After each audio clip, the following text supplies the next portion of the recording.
Hi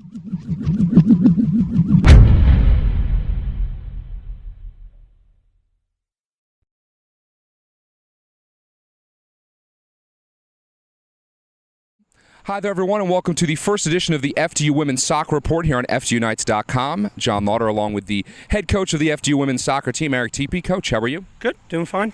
So, first question for you. You've already had your first two games now as the head coach here at FDU against Northwestern, then also against Loyola Chicago. Just some thoughts on those first two games. Well, I mean, obviously we came out of the gate very strong against Northwestern. I think it was a huge win for our program. I felt we did a really good job of creating a lot of chances, and we showed that we could really be competing with any team that we play with. I think the second game we had a little bit of fatigue. The type of team we played was a little bit more direct, and I think that had a little bit of effect. I think we struggled a little bit in the first half, but got better as the game went on. And I was overall pleased with the weekend, although obviously we would prefer to have 2 wins coming home. Now, in the first game, Rachel Hoekstra gets the goal. She missed all of last season. How important is it for her to get off to a great start this year? Well, I don't know if it's so much a great start. I think it's just continuing to get better, and you can see every session she's having more of an impact. I thought she had a very good weekend, although she only found the net once. I think she was finding the ball a lot, and you can see her confidence growing in the chances that she's looking to take and the shots that she's getting off. I think the goals are going to come. I'm not concerned about that. We just want to build up her stamina as well and her confidence with the ball. Now, Felicia Burtz are going to be her first year starting the entire season. NEC Defensive Player of the Week.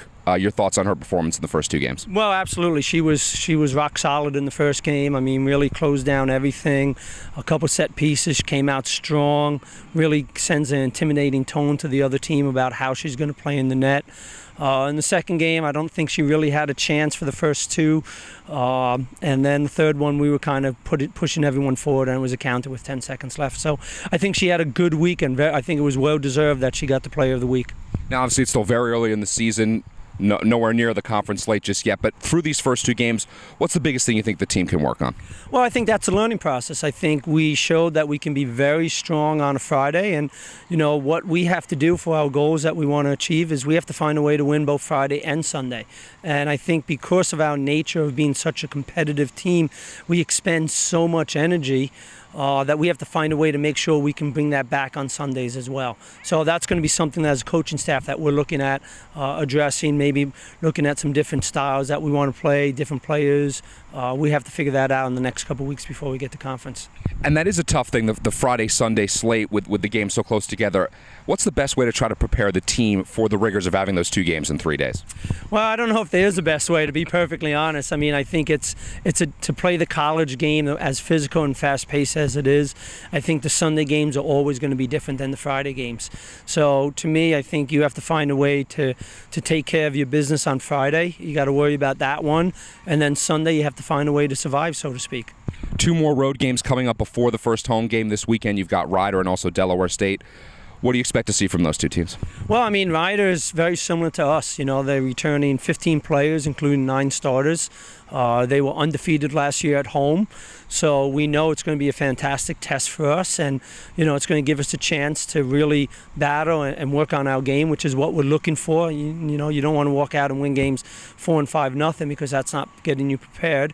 And Delaware State is much improved. Just watching the tape of their first 2 games already, you can see that they are a much more competitive team, and again, it's going to be another opportunity for us to have a winning weekend, which is a goal that we've set that we need to do if we want to get one of the top seeds in the conference.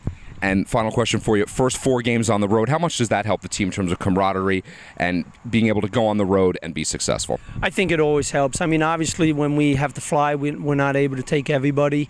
So these 2 games will be an aspect where we can bring everyone in. And I think, unfortunately for us, I think that had an effect on our Sunday game because the other teams had 26, 28 players, and we only had 18 there. So I think going forward, I think that's going to be a big positive for us, and I'm pretty happy with it. I know you don't always want to be on the road, and we'll be looking forward to playing on our home field, but at the same time, it's good to have at the start of the season. All right, Coach, thanks so much and good luck this weekend. Thank you. And as always, guys, please make sure you tune into FDUnites.com for all the most up-to-date information on the FDU women's soccer team.